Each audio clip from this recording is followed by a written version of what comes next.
This is the Sci-Fi Griot. I'm your host, Nicholas Cunningham. In the last episode, we sat with Captain Benjamin Sisko, a captain shaped by grief, responsibility, and the weight of choices that made inside a system. But today, I want to shift the lens because there's a different kind of leadership, the kind that happens when there is no system to lean on, no Federation backup, no reinforcement, no tribunal waiting at the end of the mission. Just distance, just time, just consequences. So today we're talking about Captain Kathryn Janeway from Star Trek Voyager. And the question underneath her entire journey is simple. What does leadership look like when you're stranded? And the only thing that you can truly control is your values. Captain Janeway's story began with a leadership situation most captains never face.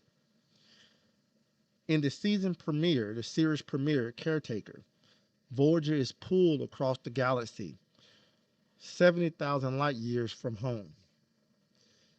This isn't just a plot hook, it's a leadership situation. Because once Voyager is stranded, everything changes. Every supply decision matters.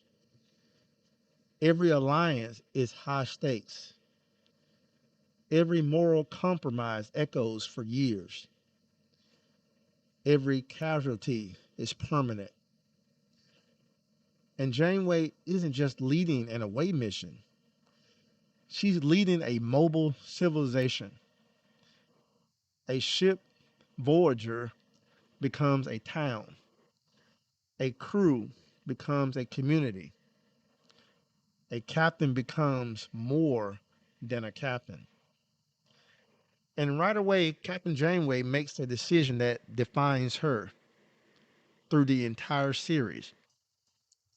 She destroys the caretaker array, the one thing that could get them home quickly to prevent it from being used as a weapon. That moment is the Janeway thesis statement because she chooses the right thing over the easy thing, even when the easy thing would be understandable. And leadership starts there. Here's what Voyager forces us to confront. Ethics are easy when resources are abundant. Principles are easy when safety is guaranteed. But what happens when ethics feels like a luxury? Janeway lives in that tension. You can hear it across the entire series in decisions that might feel small at first. Do we stop to help strangers when it costs us fuel? Do we uphold Federation values when no one is watching? Do we protect the crew at all costs, even if it changes who we are? This is why Captain Janeway is such an important leadership study because she isn't dealing with a single crisis. She's dealing with a sustained pressure, the kind of pressure that slowly wears down idealism unless someone actively protects it. And that's where Janeway's leadership becomes interesting because she doesn't just believe in principles, she tries to preserve them as a culture. One of Captain Janeway's greatest leadership moves is something many people overlook on the series. She preserves identity. She insists that Voyager remains Starfleet, even in the Delta Quadrant. That's not pride, that's survival. Because without identity, you become whatever the environment demands. And environments like the Delta Quadrant will demand that you become harder, colder, and more ruthless. Captain Janeway understands that if we abandon our values to survive, we may survive physically, but lose what made survival worth it. This tension shows up strongly in season 6, episode 9, The Voyager Conspiracy, and also in season 5, episode 1, where moments when the isolation starts to crack morale and certainty. Janeway isn't just navigating space, she's navigating meaning. So let's look at one of Voyager's defining arcs, and that was season 3, episode 26, and season 4, episode 1. It was a part 1 and part 2, Scorpion. Janeway makes an alliance with the Borg, the Federation Nightmare, to stop Species 8472. That's not a small decision. It's a leadership paradox because on paper it sounds like betrayal, but in reality, it's strategy under impossible conditions. Janeway is forced to ask a classic leadership question: what do you do when every option is dangerous and you have to choose the least destructive path?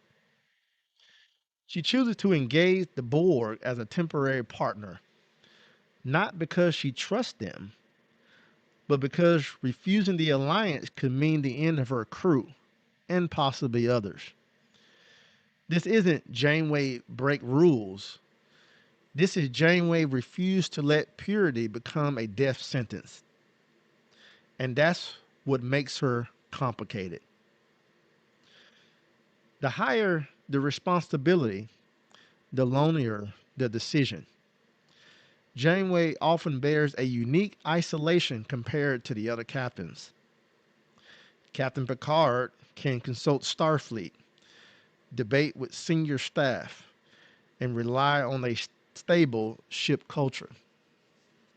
Captain Sisko has a community, a station, and also a political structure. Captain Janeway has none of that. Her crew is her only world, and she must maintain their trust while also being willing to disappoint them. That's a hard balance. You see the emotional weight of this in season 5, episode 1, Night, when Janeway slips into guilt and depression, burdened by the responsibility of getting everyone home. This is something Voyager does quietly but powerfully. It shows that leadership isn't only about decision, it's about what those decisions do to the person who makes them. If you want a case study in leadership as endurance, it's season 4, episode 8 and 9, a part 1, part 2, Year of Hail. Voyager is battered. The crew is exhausted. Resources are failing. The ship is breaking down. But yet, Janeway keeps going. But the real point of this episode's Year of Hail isn't explosion or damage. It's what prolonged crisis does to judgment. It forces Janeway into choices where survival becomes urgent, patience shortened, and the temptations to compromise grows. This is the slow erosion episode 3 warned about. And now we're watching it happen to a captain we respect. And Janeway's leadership becomes a question. How much can a person carry before they either break or harden? Now we come to the clearest warning inside Voyager, and that's season 5, episode 26, and season 6, episode 1, part 2, Equinox. This is the episode pair that forces Janeway and the audience to face a brutal truth. If the USS Voyager had made slightly different choices, then Voyager could have become the Equinox. Captain Ransom represents a version of Janeway who embraced the logic of desperation. A captain who decided ethics are optional. Captain Ransom decided survival is everything. And Captain Ransom decided the end does justify the mean. But Janeway's reaction is intense, almost frightening, because it's not just anger at what Captain Ransom did, it's anger at what it reveals. That's the line between us and them. It's thinner than we like to admit. In the Equinox, Janeway teeters close to crossing her own line. And that's why the story works. Because Voyager isn't only about heroism, it's about maintaining your humanity when circumstances are engineered to strip it away. The Equinox asks, if you condemn them, are you sure you wouldn't become them? That's one of the deepest leadership questions Voyager offers. Captain Janeway is one of the most debated captains in Star Trek. Some people see her as too rigid, a moral absolutist. Others see her as inconsistent, bending rules when she chooses. But I think that debate is the point because leadership in isolation isn't clean. It's not designed for easy judgment. When you're in the Delta Quadrant lost, you don't get perfect options. You get trade-offs. And Janeway's legacy is the tension between who she wants to be, what survival demands, what her crew needs, and what the future might remember. Voyager asks us to consider the following. Is leadership the act of always being right, or the act of continuing to choose responsibility even when you're unsure? Captain Janeway matters beyond Star Trek because she models a kind of leadership we see in real life. Leadership without backup, leadership without oversight, leadership under long-term stress. In real life, people lead in environments where resources are limited, accountability is inconsistent, pressure is constant, and choices are imperfect.